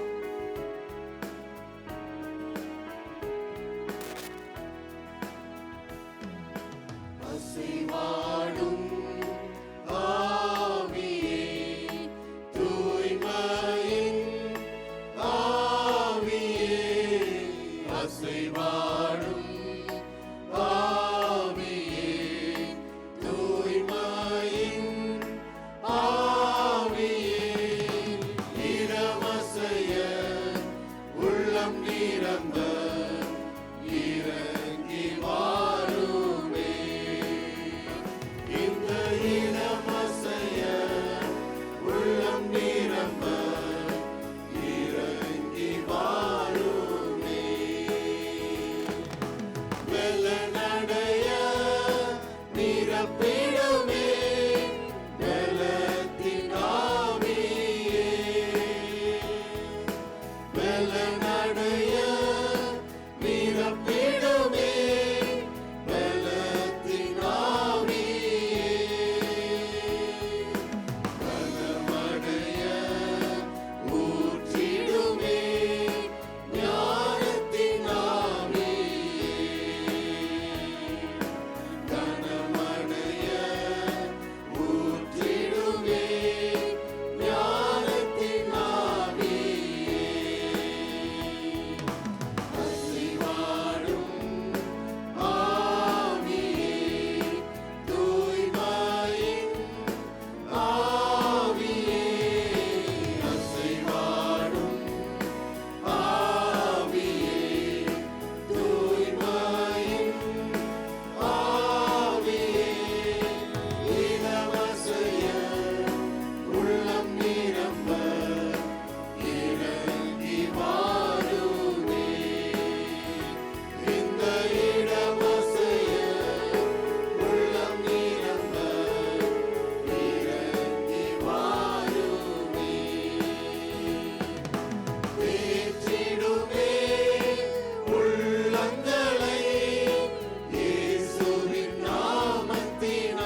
துடைத்திடுமே கண்ணீரெல்லாம் கிருபையின் பொற்கரத்தால் நிறைத்திடுமே ஆனந்தத்தால் மகிழ்வுடன் துதித்திடவே நிறைத்திடுமே ஆனந்தத்தால் மகிழ்வுடன் துதித்திடவே அசைவாடும் ஆவியே தூய்மையின் ஆவியே அசைவாடும் ஆவியே தூய்மையின் ஆவியே இளமசைய உள்ளம் நிரம்ப இறங்கி வாருமே இந்த இளமசைய உள்ளம் நிரம்ப இறங்கி வாருமே அலங்கரியும் வரங்களினால் எழும்பி ஜொலித்திடவே அலங்கரியும் வரங்களினால் எழும்பி ஜொலித்திடவே தந்திடுமே கனிகளையும் நிறைவாக இப்பொழுதே தந்திடுமே கனிகளையும் நிறைவாக இப்பொழுதே அசைவாடும் ஆவியே தூய்மையின் ஆவியே அசைவாடும் ஆவியே தூய்மையின் ஆவியே இளமசைய உள்ளம் நிரம்ப இறங்கி வாருமே இந்த இளமசைய உள்ளம் நிரம்ப இறங்கி வாருமே இந்த இளமசைய உள்ளம் நிரம்ப இறங்கி வாருமே இந்த இளமசைய உள்ளம் நிரம்ப இறங்கி வாருமே இந்த இளமசைய உள்ளம் நிரம்ப இறங்கி வாருமே இந்த இளமசைய உள்ளம் நிரம்ப இறங்கி வாருமே உற்சாகமா கரங்களை தட்டி ஆமென் ஹalleluya பலத்தினாலும் அல்ல பராக்கிரமத்தினாலும் அல்ல கர்த்தருடைய ஆவியினாலே ஆகும் ஆவியானவர் எங்கேயோ அங்க விடுதலை உண்டு என்று வேதம் சொல்லுகிறது பிரியமான தேவ பிள்ளைகளே தேவ சமூகத்தில் அப்படியே வந்திருந்த போது கர்த்தர் சில காரியங்களை குறித்து சில சூழ்நிலைகள் கர்த்தர் தெளிவாய் பேசின ஒரு காரியம் கர்த்தருடைய ஆவியானவர் பலமாய் அசைவாட விரும்புகிறார் ஒவ்வொருவருடைய வாழ்க்கையிலே. யாரெல்லாம் ஆவியானவருக்கு உங்களை விட்டு கொடுக்குறீங்களோ கர்த்தர் சில வார்த்தைகளை சொல்லி அனுப்பியிருக்கார். பிரியமான தேவ பிள்ளைகளை, ஒருவேளை கர்த்தாவை என் ஆவிக்குரிய வாழ்க்கையில உலக பிரகாரமாக எனக்கு வர வேண்டிய காரியங்களில் ஒரு செங்கடல் இன்னும் ஒரு செங்கடல் என்னை மறிச்சு நிற்குதுப்பா. சில யோர்தான் பிரவாகித்து வந்து கொண்டு இருக்கிறது தகப்பன. சில எரிகோக்கள் காணப்படுது. ஆவியானவர் சொல்கிறார், ஆவியானவருக்கு விட்டு கொடுக்கும் போது பலத்தினாலும் அல்ல பராக்கிரமத்தினாலும் அல்ல, ஆவியானவர் அந்த செங்கடலை பிளக்கிறதை நீங்கள் காண்பீர்கள். வனாந்தரத்தில் இஸ்ரவேல் ஜனங்கள் மாத்திரம் அல்ல தேவ பிள்ளைகளே, ஆவியிலே நடத்தப்படுகிற பிள்ளைகள் நடந்து செல்வது இன்னைக்கும் கர்த்தர் நம்ம ஒவ்வொருவரையும் அப்படியே நடத்தி கொண்டு இருக்கிறார். உணர்ந்தவர்களாய் விசுவாசித்தவர்களாய் கரங்களை தட்டி கர்த்தர் இதுவரைக்கும் கொண்டு வந்திருக்கிறீர். அநேக செங்கடல்களை நாங்கள் கடந்துட்டோம் தகப்பனே. இனிமேலும் எந்த காரியம் எங்களுக்கு முன்பாய் காணப்பட்டிருந்தாலும் ஒருவேளை அந்த காரியத்தை பார்ப்போமானால் அது இயற்கையாய், இட் இஸ் அ கிரியேஷன், கர்த்தருடைய கரத்திலிருந்து இயற்கையாய் உருவாக்கப்பட்ட காரியங்கள் அவருக்கு கீழ்ப்படியும், மனுஷனுக்கு அல்ல. ஆனால் கர்த்தரால் நடத்தப்படுகிற மனுஷன் பேசும்போது அது கீழ்ப்படியும். சூரியனை சந்திரனையும் பார்த்து யோசுவா தரித்து நெல்லுங்கள்னு நின்றுச்சு. கர்த்தர் சொல்லுகிறார், உங்களுக்காக நான் எதையும் செய்வேன், உங்களுக்காக நான் எதையும் செய்வேன். என்னாலே செய்யக்கூடாத அதிசயமான காரியம் ஒண்ணுமே இல்லை. there is nothing impossible for my hand. என்னுடைய கரம் வல்லமை உள்ளது என்று கர்த்தர் சொல்லுகிறார். கர்த்தருடைய கரம் பராக்கிரமம் செய்யும். கர்த்தர் பயங்கரமான பராக்கிரமசாலியாய் நம்மோடு இருக்கிறவர் என்று வேதம் சொல்லுகிறது. அப்படியே இருக்க கர்த்தர் விரும்புகிறார். இரண்டாவது ஒரு காரியம் கர்த்தர் தெளிவாய் உணர்த்தின ஒரு காரியம், ஒருவேளை அநேக சூழ்நிலைகள், அக்னி போன்ற சூழ்நிலை, வெள்ளங்கள் நம்ம தலைக்கு மேல புரண்டு போகிறது போன்ற சூழ்நிலைகள். நான் சூழ்நிலைக்கு வெளியே இல்லை, செங்கடலுக்கு வெளியே இருந்த மாதிரி இல்லை. ஐ ஆம் ரைட் தேர். நான் அந்த அக்னிக்குள்ளாக தான் இருக்கிறேன். கர்த்தருடைய ஆவியானவர் சொல்லுகிறார், அக்னிக்குள்ள இருந்தாலும் இதுவரைக்கும் முன்னே அவிந்து போகாதபடி நான் காத்திருக்கேன், இன்னும் இனிமேலும் காக்க நான் சர்வ வல்லமையுள்ள தேவனாய் இருக்கிறேன் என்று சொல்லி ஆவியானவருடைய அன்பின் பிரசன்னம், ஆவியானவருடைய வழி நடத்துதல், ஆவியானவருடைய மகிமையின் பிரசன்னம் உங்களை நடத்துகிற நாட்களை கர்த்தர் வைத்திருக்கிறார். பெரியமானவர்களே, சோர்ந்து போக தேவையே இல்லை.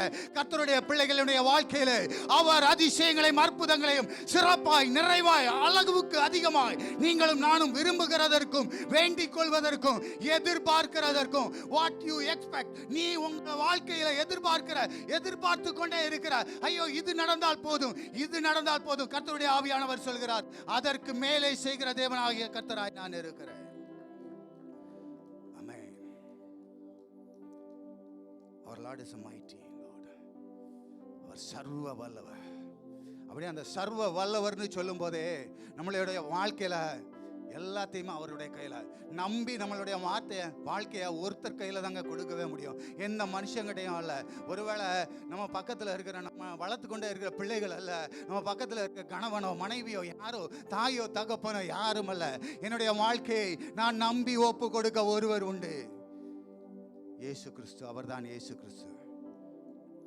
ஒரு சூழ்நிலை God is going to change. கர்த்தர் சேஞ்ச் பண்ண விரும்புகிறார். கர்த்தர் அந்த சூழ்நிலைகளிலிருந்து வெளியில் எடுக்க விரும்புகிறார். ஆவியானவருக்கு ஒப்பு கொடுங்க. ஒன்னே ஒண்ணுதான், ஆவியானவரை என் மேல உங்க அபிஷேகம் இருக்கட்டும்பா, அந்த அபிஷேகம் என் மேல இருக்கட்டும்பா, அந்த அபிஷேகம் என்ன நடத்தட்டும்பா, அந்த அபிஷேகத்திலே நான் நடத்தட்டும், அந்த அபிஷேகம் என்ன போதித்து நடத்தும் வேதம் சொல்லுகிறதே, அந்த அபிஷேகம் என்ன அப்படியே நடத்தி கொண்டே போகட்டும். உம் கரம் என்னை நடத்துகிறதை மற்றவர்கள் சாட்சியிட கிருபைதாங்க. God is going to change. கர்த்தர் இந்த நாளிலே சூழ்நிலைகளை மாற்றுகிறார். ஷாத்ராக், மேஷாக், ஆபேத்நேகோ மட்டுமல்ல, நம்முடைய சூழ்நிலைகளை மாற்றுகிற தேவன். மூன்றாவதாய் ஒரு காரியம், நம்மை சுற்றிலும் அநேக மனிதர்கள் இருக்கிறார்கள். ஒரு பவுலும் சீலாவும் கட்டப்பட்ட சூழ்நிலை, சுற்றிலும் காவல் வைக்கப்பட்டிருக்கிறது. மனுஷீகத்தில் சில காவல்கள் வைக்கப்பட்டிருக்கிறது. இந்த சூழ்நிலை how it will change. ஒருவேளை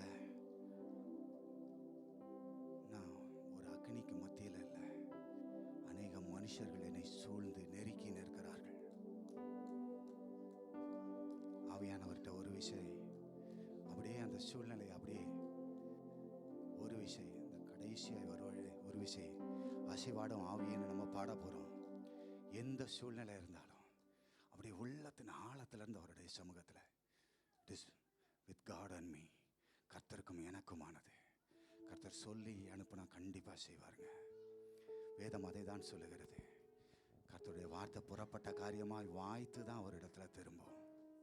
இந்த வேளையில் ஆவியானவருடைய அசைவாடுதலுக்கு அசைவாடும் ஆவி என்று சொல்லி ஒரு விசை பாடி, ஒருவேளை இதுவரை என் ஆவிக்குரிய வாழ்க்கையில் இன்னும் சில தடைகள், there is something hindering me, என்னால் முன்னேற முடியாதபடிக்கு சில தடைகள், அதிகாலையில் உம்மை தேட முடியாதபடிக்கு சில தடைகள், என்னை முழுமையாய் தேவ சமூகத்தில் வைக்க முடியாதபடிக்கு தடைகள், ஆவியானவர் அசைவாட விரும்புகிறார். பிரியமானவர்களே, என்னை அவருடைய சமூகத்தில் அர்ப்பணிக்க முடியாத சில காரியங்கள், ஐயோ என்னை அறியாமலே மேற்கொள்கிற என்னுடைய மாம்ச இச்சைகள், மாம்ச காரியங்கள், மாம்ச எண்ணங்கள், மாம்ச பிரகாரமான பேச்சுக்கள், ஆவியானவர் அசைவாட விரும்புகிறார் அந்த இடத்துல. அது உங்களுக்கும் கர்த்தருக்கும் தான் தெரியும், எந்த மனுஷனுக்கும் அல்ல, உங்களுக்கும் கர்த்தருக்குமானது. அசைவாடும் ஆவியே என்று சொல்லி பாடுகிற வேளையில அந்த இடத்தெல்லாம் நினைவு கூர்ந்து ஒப்பு கொடுங்க. என் பலவீனம் தான்ப்பா என்னை மேற்கொண்டு கொண்டே இருக்க, அதை ஒப்பு கொடுங்க. கர்த்தாவே, நான் இந்த காரியத்தில் இன்னும் குறைவுபட்டு இருக்கேன், அதை ஒப்பு கொடுங்க. இன்னும் என் வாழ்க்கையில் இந்த விஷயத்துல ஒரு தெளிவு வரணும், ஒப்பு கொடுங்க. எல்லாரும் கரங்களை உயர்த்தி, எல்லாரும் கரங்களை உயர்த்தி சொல்ல போறோம். யாருமே அவிசுவாசத்துக்கு இடமே கொடுக்காதீங்க. கர்த்தர் நிச்சயமாய் அசைவாடுவார். அசைவாடும் பாடுகிற ஆவியானவர் தொட விரும்புகிறார், அசைவாட விரும்புகிறார். உங்கள் சூழ்நிலைகளின் மேல் அசைவாட விரும்புகிறார், உங்களுடைய பலவீனத்தின் மேல் அசைவாட விரும்புகிறார். உங்களுடைய ஆவிக்குரிய வாழ்க்கையில் இன்னும் எழும்பி பிரகாசிக்க அசைவாட விரும்புகிறார். ஆம், கர்த்தர் சொன்ன பிரகாரமாகவே நடக்கும். கர்த்தர் செய்கிறது மனுஷனால் கிரகிக்க கூடாத காரியங்கள், யோசிக்கவே முடியாத அதிசயங்களையும் அற்புதங்களையும் அவர் செய்கிறார் அல்லவா? இந்த இடத்தை நிரப்புவது போல. ஆமென், ஹல்லேலூயா.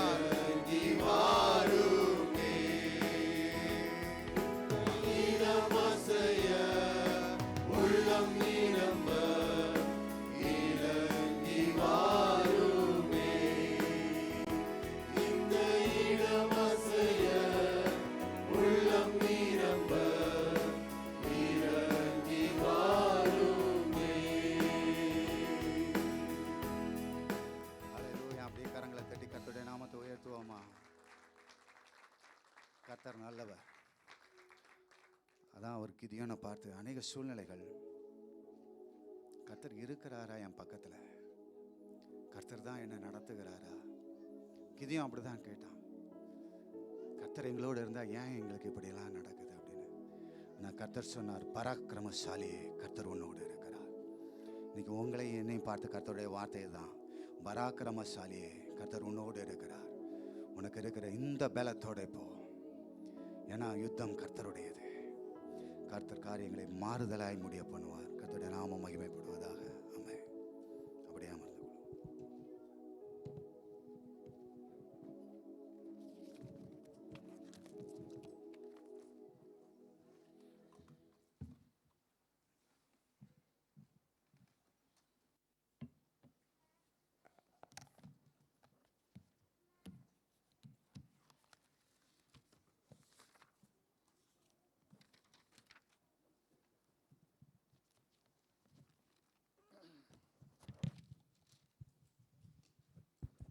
அல்லேலூயா. கர்த்தர் நம்மோடு கூட பேசும்படியாய் அவனுடைய வார்த்தைக்கு நேராக நாம் கடந்து செல்வோம். ஆவியானவர் நம்மோடு கூட இடைப்பட்டிருக்கிறார். விடுதலையோடு கூட நாம் கர்த்தரை நாம் ஆராதித்தோம். இந்த வேளையிலும் பரிசுத்த ஆவியார் நம்மோடு கூட இடைப்படுகிற காரியத்திற்கு நம்முடைய இருதயங்களையும் நம்முடைய செவிகளையும் நாம் சாய்த்து நாம் ஆண்டவருக்கு செவி கொடுக்க போகிறோம். கண்களை மூடி நாம் ஆண்டவரை நோக்கி நாம் செபிப்போம். எங்கள் அன்பின் பரலோக பிதாவே, உம்முடைய குமாரனாக இயேசுவின் நாமத்தில் நம்முடைய சமத்தில் வருகிறோம். நமக்கு நாங்கள் நன்றி செலுத்துகிறோம். ஆண்டவரே, மை ஸ்தோத்தரிக்கிறோம். உடைய பிரசனத்திற்காக நாங்கள் நன்றி செலுத்துகிறோம். ஆண்டவரே, கர்த்தர் கொடுத்த விடுதலைக்காக நாங்கள் நன்றியோடு மை ஸ்தோத்தரிக்கிறோம். நமக்கு நாங்கள் ஆண்டவரே உடைய பிரசனத்தில் எங்களை அர்ப்பணிக்கிறோம். ஆண்டவரே, உடைய விலையேறப்பட்ட வார்த்தைக்கு எங்களை நாங்கள் ஒப்புக் கொடுக்கிறோம். தூய ஆவியானவர் எங்களோடு இடைப்படுவீராக, எங்களோடு பேசுவீராக. எங்கள் செவி கொடுத்து ஆண்டவரே உடைய வார்த்தைக்கு கீழ்ப்படியே கர்த்தர் எங்கள் கிருபை அளிக்கும்படியாக நாங்கள் செபிக்கிறோம். நீர் மாத்திரம் மகிமைப்படுவீராக. துதிகன மகிமை நமக்கே நாங்கள் ஏறெடுக்கிறோம். மீட்பர் இயேசுவின் நாமத்தில் கேட்கிறோம், ஜீவனுள்ள நல்ல பிதாவே, ஆமேன். சங்கீதங்களின் புஸ்தகம் 17ஆம் சங்கீதம்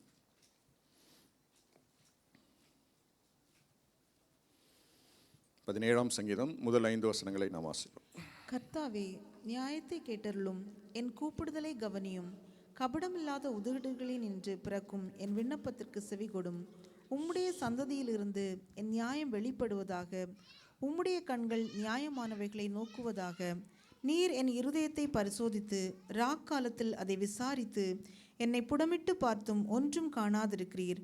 என் வாய் மீறாதபடிக்கு தீர்மானம் பண்ணினேன். மனுஷரின் செய்கைகளை குறித்து நான் உம்முடைய உதடுகளின் வாக்கினாலே துஷ்டனுடைய பாதைகளுக்கு விலக்கமாய் என்னை காத்து கொள்ளுகிறேன். என் காலடிகள் வழுவாதபடிக்கு என் நடைகளை உமது வழிகளில் ஸ்திரப்படுத்தும். ஆமென். இந்த சங்கீதம் வந்து தாவீதனுடைய விண்ணப்பம் அப்படின்னு சொல்லி போட்டிருக்கு. தி பிரேயர் ஆஃப் டேவிட்.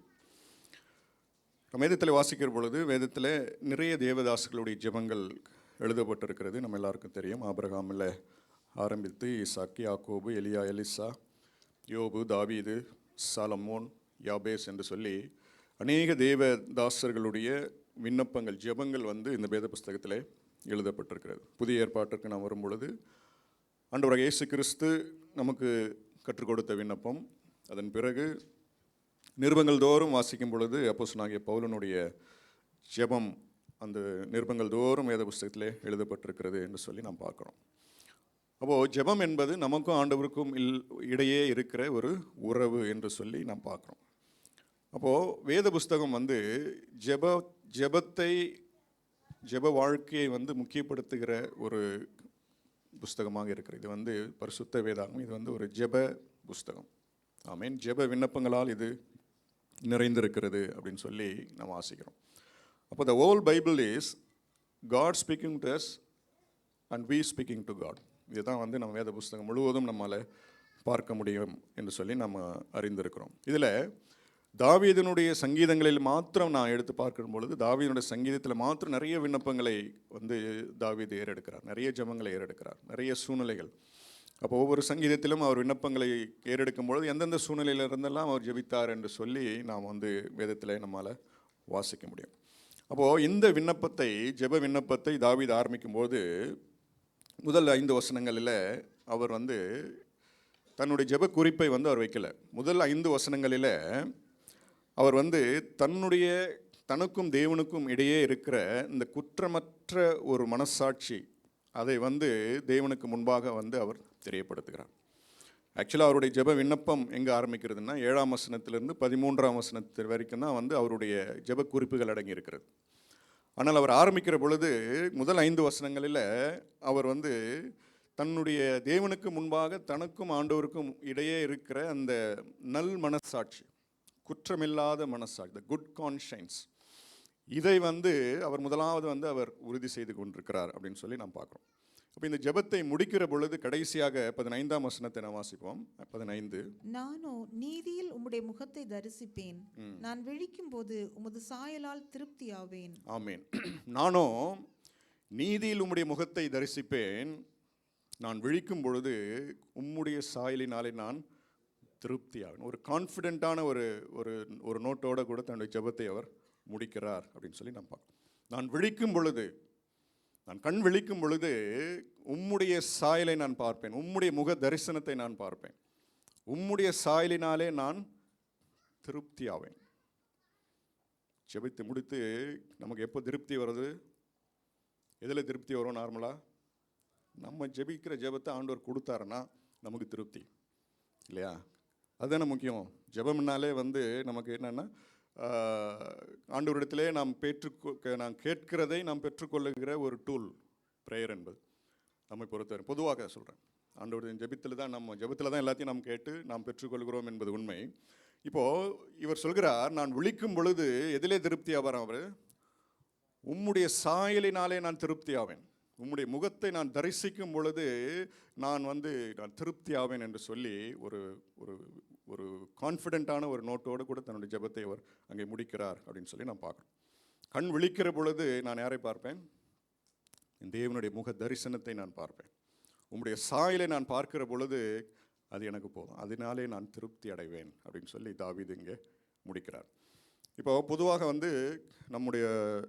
நம்ம ஊர்லலாம் ஒரு பழக்கம் இருக்கிறது. என்ன அப்படின்னா, இப்போ வழக்கமாக சொல்கிற காரியம் அப்படின்னா, நம்ம காலையில் வந்து கண் விழித்த உடனே நம்ம யார் முகத்தை பார்க்குறோமோ அதை பொறுத்து தான் எதுவும் இருக்குது, அன்றைய நாள் நல்ல நாளா இல்லை கெட்ட நாளா. அப்போ போகிற வேலை வந்து வாய்க்கலை அப்படின்னா என்ன சொல்லுவோம், யார் மூஞ்சில் மூச்சுன்னு தெரியல அப்படின்னு.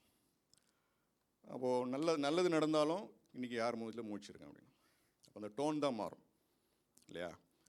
அப்போது அப்படிப்பட்ட ஒரு மூட நம்பிக்கைகள் நிறைந்த ஒரு இடத்துலேருந்து தான் நம்மெல்லாம் வந்திருக்கிறோம்.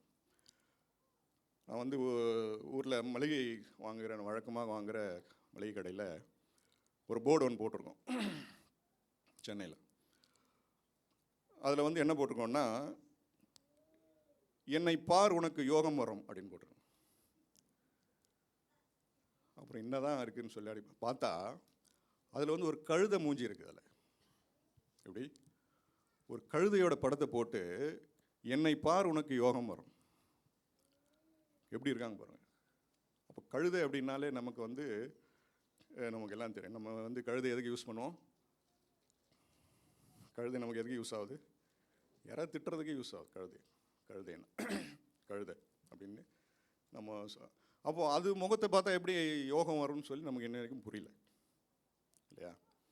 அப்போது அப்படிப்பட்ட ஒரு மூட நம்பிக்கைகள் நிறைந்த ஒரு சூழ்நிலையிலிருந்து தான் வந்து ஆண்டவர் நம்மை வந்து விடுதலையாக்கி, ஆமேன், நம்மை ஆண்டோட பிள்ளையாக ஆண்டவர் மாற்றி ஆண்டோட பிள்ளைகள் என்கிற ஒரு அதிகாரத்தை கொடுத்து ஆண்டவர் அப்படிப்பட்ட ஒரு அந்தகாரத்தில் இருந்த நம்மை தான் ஆண்டவர் நம்மை விடுதலையாக்கி ஆண்டோட பிள்ளையாய் மாற்றி இன்றைக்கு நம்மை ஆண்டோடைய சமூகத்திலே ஆண்டவர் நம்மை அமர வைத்திருக்கிறார்.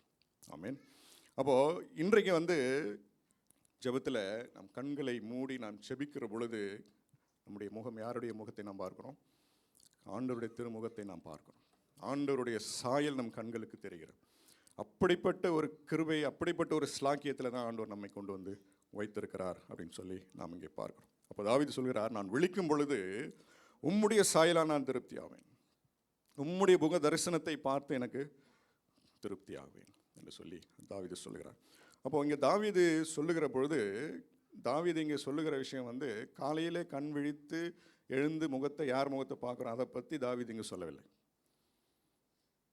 நான் விழிக்கும் பொழுது அப்படின்னு சொன்னால் தாவீது இங்கே எதை சொல்கிறார் அப்படின்னா, நான் இந்த உலகத்திலே என் கண்களை மூடி, நான் நித்தியத்திலே, நான் பிரலோகத்தில் என் கண்களை நான் திறக்கிற பொழுது யார் முகத்தில் தான் நான் முழிப்பேன், என் தேவனுடைய முக தரிசனத்தை தான் நான் தரிசிப்பேன், என் தேவனுடைய முக சாயலிலே நான் பார்க்கிற பொழுது நான் திருப்தி ஆவேன் அப்படின்னு சொல்கிறார்.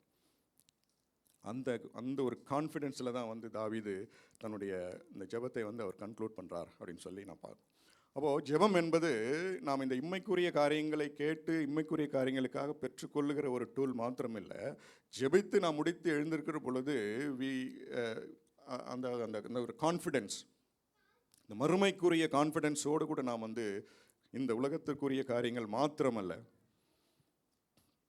மறுமையிலே நம்முடைய கண்களை விழித்து பார்க்கும்போது தேவனுடைய முகத்தை நான் தரிசிப்பேன். இன்றைக்கி வந்து எல்லாருக்குமே அந்த கான்ஃபிடென்ஸ் கிடையாது. ஆண்டவர் நமக்கு மட்டும்தான் அதை கொடுத்துருக்கிறார். ஆமேன்.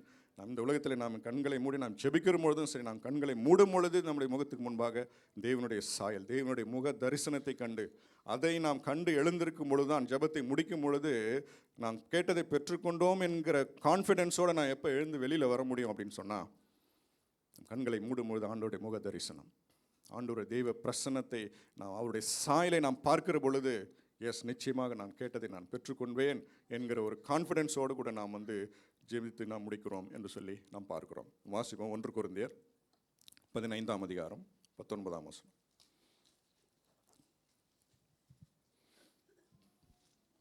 இம்மைக்காக மாத்திரம் நாம் கிறிஸ்துவின் மேல் நம்பிக்கை உள்ளவர்களாய் இருந்தால் எல்லா மனுஷரை பார்க்கிலும் பரிதபிக்கப்படத்தக்கவர்களாய் இருப்போம். ஆமென். ஸோ இம்மைக்காக மாத்திரம் வந்து நாம் ஆண்டவரிடத்தில் போகிறது இல்லை, இம்மைக்குரிய தேவைகளுக்காக மாத்திரம் நான் ஜெபிக்கிறதில்லை, மறுமைக்குரிய காரியங்கள், ஆண்டவருடைய முகத்தை நான் நிச்சயமாக நான் தரிசிப்பேன் என்கிற ஒரு கான்ஃபிடென்ட் நோட்டோடு கூட தான் வந்து நாம் ஆண்டவரை தரிசிக்கிறோம் அப்படின்னு சொல்லி நாம் இங்கே பார்க்குறோம். அப்போது தாவீதுக்கு வந்து இந்த கான்ஃபிடென்ஸ் எப்படி வருகிறது, எப்படி இந்த கான்ஃபிடென்ஸ் அவருக்கு வந்தது? நானோ நீதியிலே உம்முடைய முகத்தை நான் தரிசிப்பேன், நான் விழிக்கும் பொழுது உம்முடைய சாயலினாலே நான் திருப்தி ஆவேன் அப்படின்னு சொல்லி அவர் சொல்கிறார். அவர் நான் என்று சொல்லவில்லை, நானும் என்று சொல்லவில்லை, நானோ என்று சொல்லி அவர் வந்து கான்ஃபிடென்ட்டாக அவர் சொல்கிறார் அப்படின்னு சொல்கிறார். As for me I will see your face, I will be satisfied with your image அப்படின்னு சொல்லி சொல்கிறார். யோபு சொல்லுகிற பொழுது யோபு 15:27 வாசிப்போம். யோபு 15:27.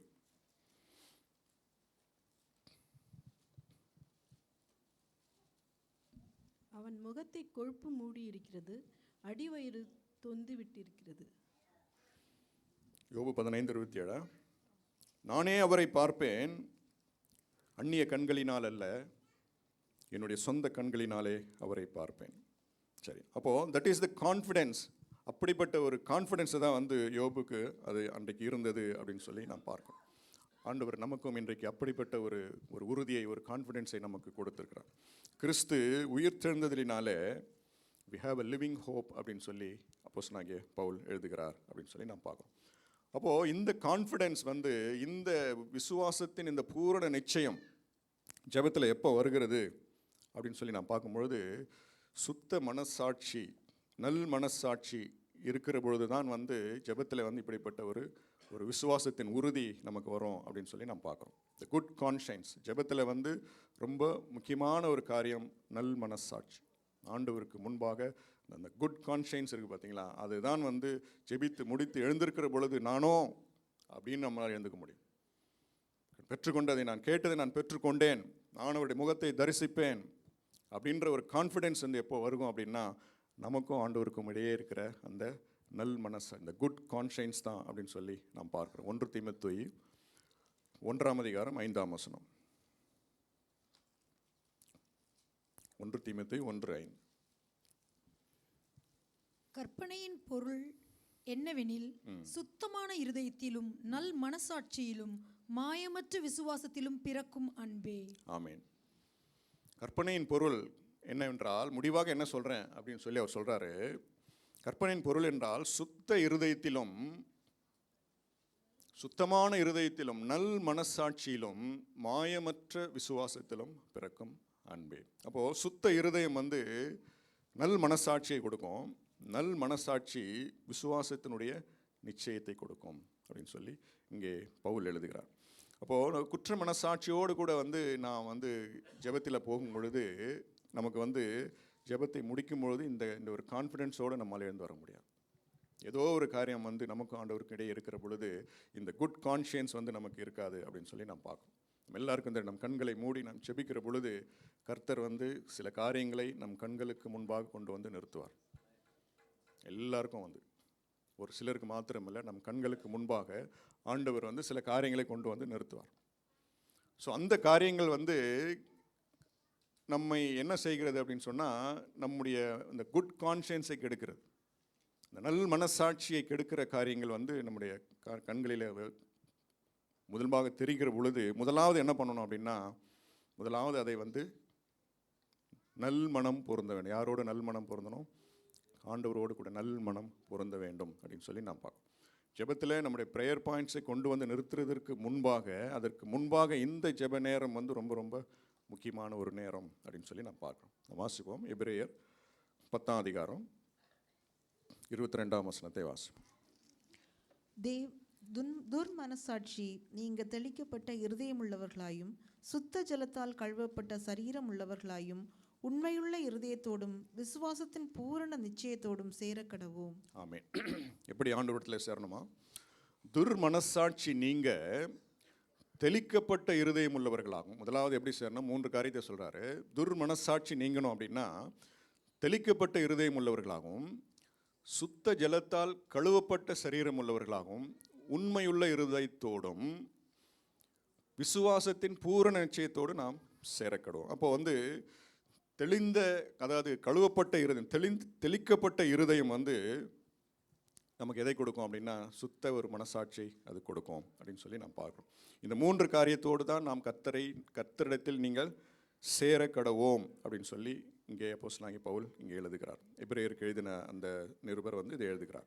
அப்போது அந்த பூரண நிச்சயத்தை பெற்றதுனால தான் வந்து தாவீது சொல்லுகிறார், நானும் நீதியிலே உம்முடைய முகத்தை நான் தரிசிப்பேன்.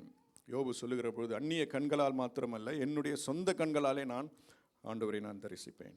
யோசுவா சொல்லும் பொழுது, நானும் என் வீட்டாருமோ என்றால் கர்த்தரையே செய். மற்றவர்களை பற்றி எனக்கு தெரியாது, அவங்கள பற்றி எனக்கு, நானும் எங்கள் வீட்டாருமோ என்றால் அந்த விசுவாசத்தினுடைய பூரண நிச்சயம் எப்பொழுது விளங்கும் அப்படின்னு சொன்னால், நல் மனசாட்சியில் தெளிக்கப்பட்ட ஒரு இருதயம், கழுவப்பட்ட சரீரம், உண்மையுள்ள இருதயம், இது மூன்று தான் வந்து நமக்கு என்ன கொடுக்கும்? நல் மனசாட்சி ஆண்டவருக்கு முன்பாக கொடுக்கும் அப்படின்னு சொல்லி நாம் பார்க்குறோம். அப்போது இந்த மூன்று காரியங்கள் தான் வந்து தாவீதுக்கு வந்து என்ன கொடுத்தது அப்படின்னா, அந்த அந்த விசுவாசத்தினுடைய பூரண நிச்சயத்தை கொடுத்தது அப்படின்னு சொல்லி நாம் பார்க்குறோம். தெளிக்கப்பட்ட இருதயம், கழுவப்பட்ட சரீரம், உண்மையுள்ள ஒரு இருதயம் அப்படின்னு சொல்லி நாம் பார்க்கணும்.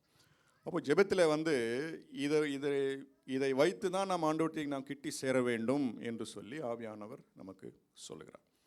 அப்போ இது இல்லாமல் நாம் எப்படிப்பட்ட அலங்காரமான வார்த்தைகளை வைத்து நம்ம பேசினாலும், சில நேரத்தில் நம்ம வேத வசனங்கள் எல்லாம் கூட நம்ம கோட் பண்ணி ஒருவேளை நாம் ஜெபிக்கலாம், அவையில் நிறந்து ஜெபிக்கலாம், அன்னை பாஷையில் பேசினெல்லாம் நம்ம ஜெபிக்கலாம். ஆனால் இந்த குட் கான்ஷியன்ஸ் வந்து ஆண்டவருக்கு முன்பாக நமக்கு இல்லாத பட்சத்தில் நமக்கு வந்து இந்த விசுவாசத்தின் பூரண நிச்சயம் வந்து நமக்கு வரவே வராது. ஜெபத்தில் ஆண்டவர் கேட்கிற முதலாவது ரெக்குயர்மெண்ட் வந்து, நீ விசுவாசிக்கிறாயா அப்படின்னு தான் கேட்டார். இந்த விசுவாசத்தின் பூரண நிச்சயம் எப்படி வருது அப்படின்னா, இந்த மூன்று காரியங்கள் இருந்தால் தான் வந்து இந்த விசுவாசத்தின் பூரண நிச்சயம் வரும். தெளிக்கப்பட்ட இருதயம், கழுவப்பட்ட சரீரம், உண்மையுள்ள இருதயம். இதோடு கூட தான் நீங்கள் வந்து ஆண்டவரை நீங்கள் கிட்டி சேருங்கள் என்று சொல்லி இங்கே ஆண்டவர் சொல்கிறார். அப்போது தாவீது வந்து இந்த மூன்று காரியத்தையும் வந்து இந்த சங்கீதத்தில் வெளிப்படுத்துகிறதை நம்மளால் பார்க்க. முதலாவது தெளிக்கப்பட்ட இருதயம், இந்த ஸ்ப்ரிங்கிள்டு ஹார்ட் அப்படின்னு சொல்லி நாம் இடத்துல வாசிக்கணும். 3ஆம் வசனத்தை வாசிங்க. சங்கீதம் 17:3.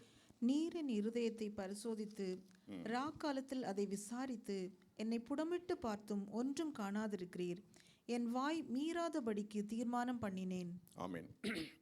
அப்போது தாவீது வந்து தன்னுடைய இந்த தெளிக்கப்பட்ட இருதயம், இந்த ஸ்ப்ரிங்கிள்டு ஹார்ட், ஆண்டவருக்கு முன்பாக கழுவப்பட்ட ஒரு பரிசுத்தமாக்கப்பட்ட ஒரு இருதயம் வந்து அவர் எப்படி அதை வெளிப்படுத்துகிறார் அப்படின்னு சொல்லி பார்க்கும்பொழுது, நீர் என் இருதயத்தை பரிசோதித்தீர், ராக்காலத்தில் அதை விசாரித்தீர், அதை புடமிட்டும் பார்த்தீர், பார்த்துட்டு ஒன்றும் காணவில்லை.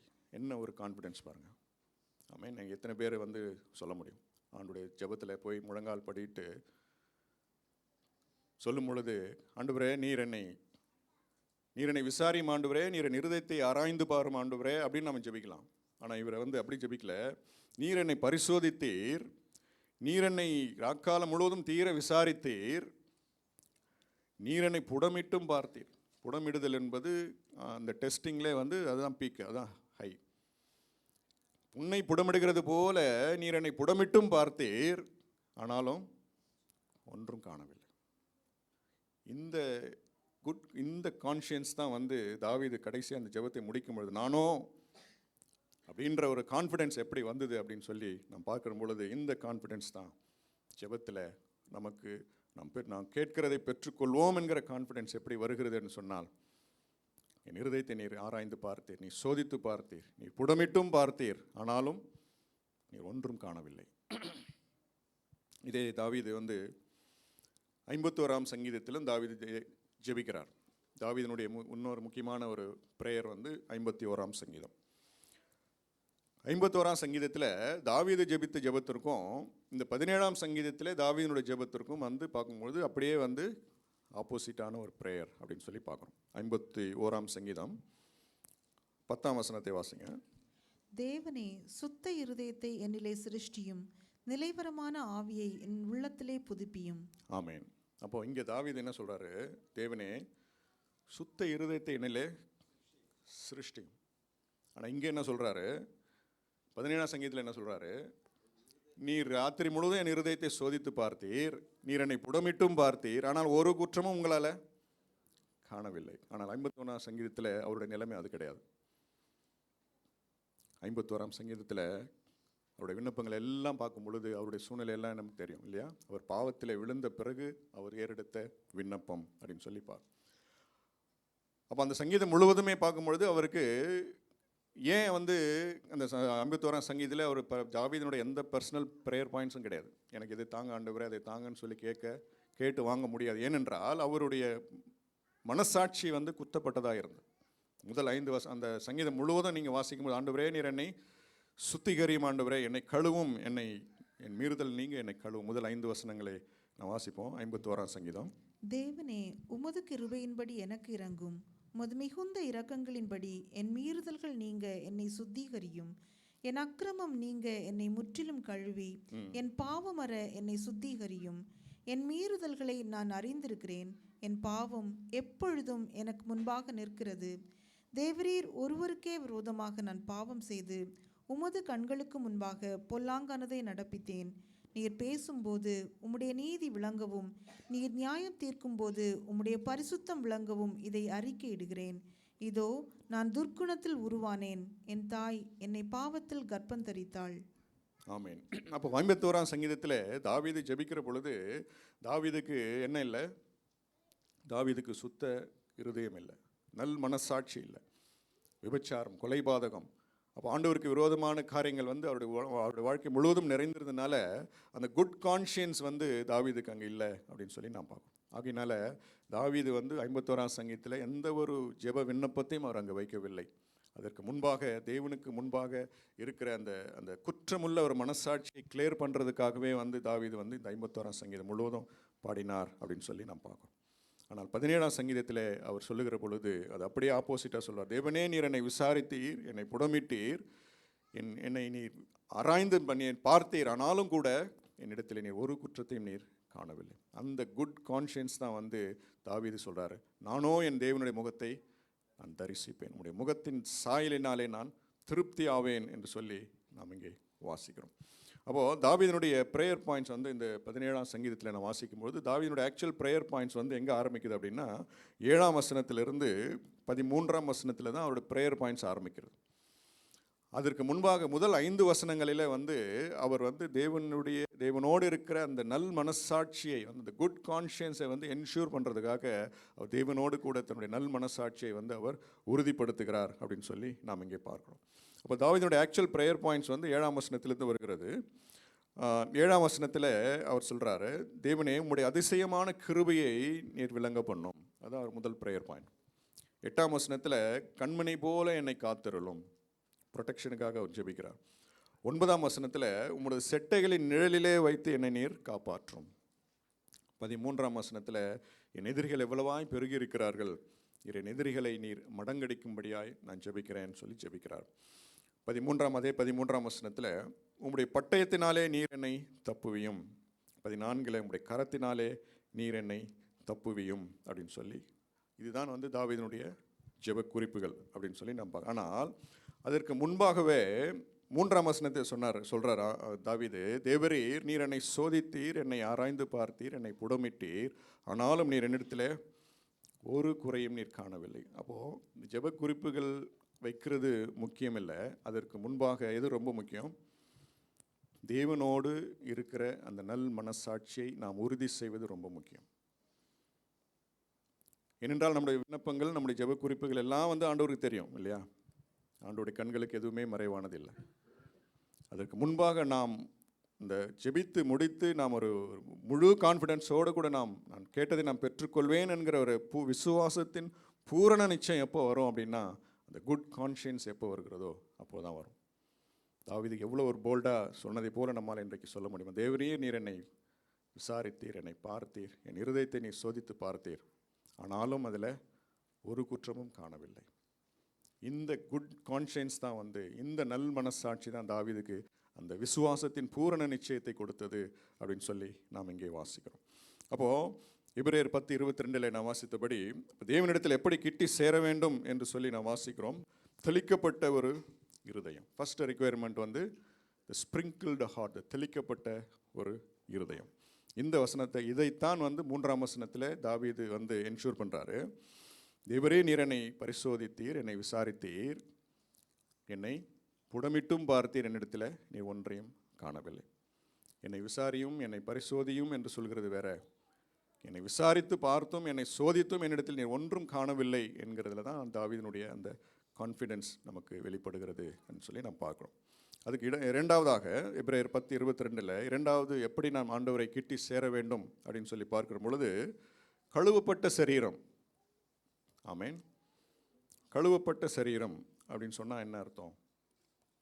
அப்போ வந்து நம்ம ஜெபம் பண்ணும்போதெல்லாம் நம்ம வந்து நம்முடைய சரீரம் குளிச்சுட்டு நம்ம மற்றவங்களாம் பண்ணுறாங்க இல்லையா, அந்த மாதிரி கழுவப்பட்ட சரீரத்தோடு நம்ம ஆண்டவரத்தில் போகணுமா அப்படின்னு சொன்னால், தாவீது என்ன சொல்கிறாருன்னா, சரீரம் என்று சொல்லும் பொழுது சரீரத்தினுடைய அவயவங்கள், நம்முடைய கண்கள், நம்முடைய செவிகள், நம்முடைய கால்கள், சரீரத்தினுடைய அவயவங்கள், உறுப்புகள் வந்து கழுவப்பட்டதாய் பரிசுத்தமாக்கப்பட்டதாய் காணப்பட வேண்டும் என்பதைத்தான் வந்து இங்கே எழுதுகிறார். கழுவப்பட்ட சரீரத்தோடு கூட நாம் ஆண்டவரத்தை நாம் கிட்டி சேர வேண்டும் அப்படின்னு சொல்லி பார்க்கணும். அப்போது தாவீது சொல்லும் பொழுது 17ஆம் சங்கீதத்தில் சரீரத்தினுடைய அவயங்கள் எல்லாம் வந்து அவர் சொல்கிறார். என்னென்ன சரீரத்தின் அவயங்கள் தாவீது அங்கே சொல்கிறார் பாருங்க. சங்கீதம் 17 முதல் வசனத்திலே எப்படி ஆரம்பிக்கிறார் அவர்? சங்கீதம் 17 முதல் வசனம், கர்த்தாவே நியாயத்தை கேட்டருளும், என் கூப்பிடுதலை கவனியும், கபடமில்லாத உதடுகளினின்று பிறக்கும் என் விண்ணப்பத்திற்கு செவிகொடும். ஆமென். இங்கே சரீரத்தினுடைய உறுப்பு, முதலாவது ஒரு உறுப்பு என்ன சொல்றார் அவர்?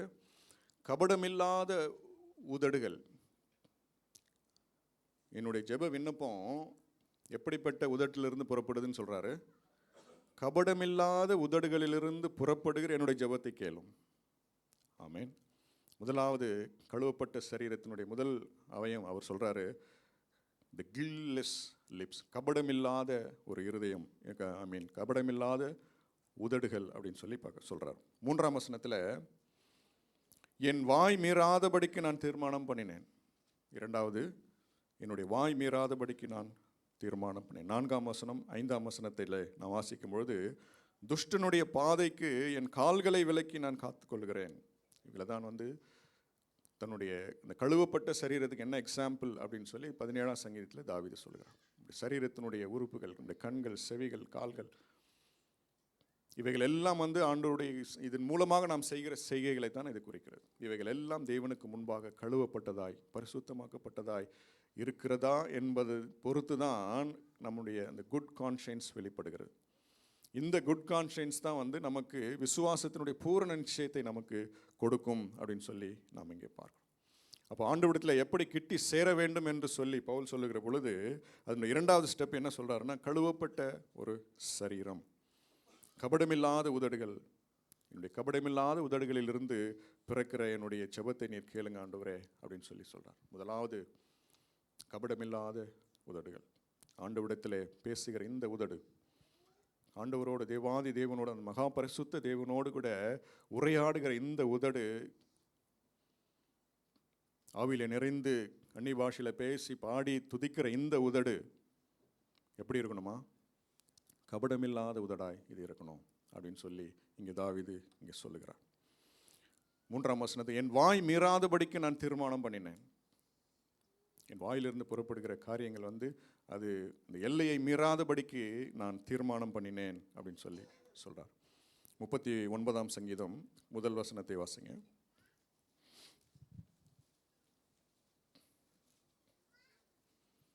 என் நாவினால் பாவம் செய்யாதபடிக்கு நான் என் வழிகளை காத்து, துன்மார்க்கன் எனக்கு முன்பாக இருக்கும் மட்டும் என் வாயை கடிவாளத்தினால் அடக்கி வைப்பேன் என்றேன். ஆமென். என் வாய் மீறாதபடிக்கு நான் தீர்மானம் பண்ணினேன், என் வாயை நான் கடிவாளத்தினாலே நான் அடக்கி வைப்பேன் அப்படின்னு சொல்லி அவர் அங்கே சொல்லுகிறார். அப்போ பொதுவாக அந்த கடிவாளம் வந்து குதிரைக்கு தான் போடுவாங்க இல்லையா? அப்போ குதிரைக்கு வந்து அந்த கடிவாளத்தை போடுகிற பொழுது என்ன நடக்கும் அப்படின்னா, அது வந்து தன் வழியை மீறாதபடிக்கு அது எங்கே பாதையில் செல்லணுமோ அந்த பாதையில் செல்வதற்கு இந்த கடிவாளம் வந்து அது பயன்படுகிறது. அதே போல் இவர் சொல்கிறார், நான் என் வாய்க்கு நான் கடிவாளம் போடுகிறேன், என் வாய் மீறாதபடிக்கு நான் தீர்மானம் பண்ணினேன் அப்படின்னு சொல்லி நாம் இங்கே பார்க்கணும். அப்போ தாவீது வந்து தன்னுடைய ஜெப விண்ணப்பங்களை அவர் முன்பாக வைப்பதற்கு முன்பாக ஒரு பெரிய செக்லிஸ்ட்டை வந்து அவர் எல்லாத்தையும் டிக் பண்ணுறார். இதன் மூலமாகத்தான் ஒரு நல் மனசாட்சி, ஒரு குட் கான்ஷியன்ஸ், ஒரு விசுவாசத்தினுடைய பூரண நிச்சயம் எப்படி வருகிறதுன்னு சொன்னால், தெளிக்கப்பட்ட இருதயம், இரண்டாவது கழுவப்பட்ட சரீரம் அப்படின்னு சொல்லி நாம் இங்கே வேதத்தில் வாசிக்கிறோம். அப்போது நம்முடைய சரீரத்தின் அவயவங்கள் வந்து பாவம் செய்கிறதா, பாவம் செய்திருக்கிறதா என்று சொல்லி ஒவ்வொன்றாக வந்து அவர் செக் பண்ணுறார். ஆண்டவருடைய சமூகத்திலே நாம் முழங்கால் படியிட்டு நாம் கண்களை மூடுகிற பொழுது ஆண்டவர் தெளிவாக நம்ம ஒவ்வொருவருக்கும் நம்முடைய காரியங்கள் எல்லாவற்றையும் ஆண்டவர் வெளிப்படுத்துவார். ஆண்டவரை துதிப்பதற்கு முன்பாக இந்த உதடுகள் ஆண்டவருக்கு விரோதமாக காரியங்களை செய்திருக்கிறதா, முழங்கால் படியிட்டு இருக்கிற இந்த கால்கள் ஆண்டவருக்கு விரோதமான இடங்களுக்கு போய் உட்கார்ந்துருக்கிறதா? என் கரங்களை கூப்பி நான் ஜெபிக்கிறோமே, இந்த கரங்களினாலே நான் ஆண்டவருக்கு விரோதமான காரியங்கள் ஏதாவது செய்திருக்கிறேனா அப்படின்றது கண்களை மூடின உடனே ஆண்டவர் ஸ்க்ரீனில் இருக்கிறதை போல கர்த்தர் நிச்சயமாக வெளிப்படுத்துவார்.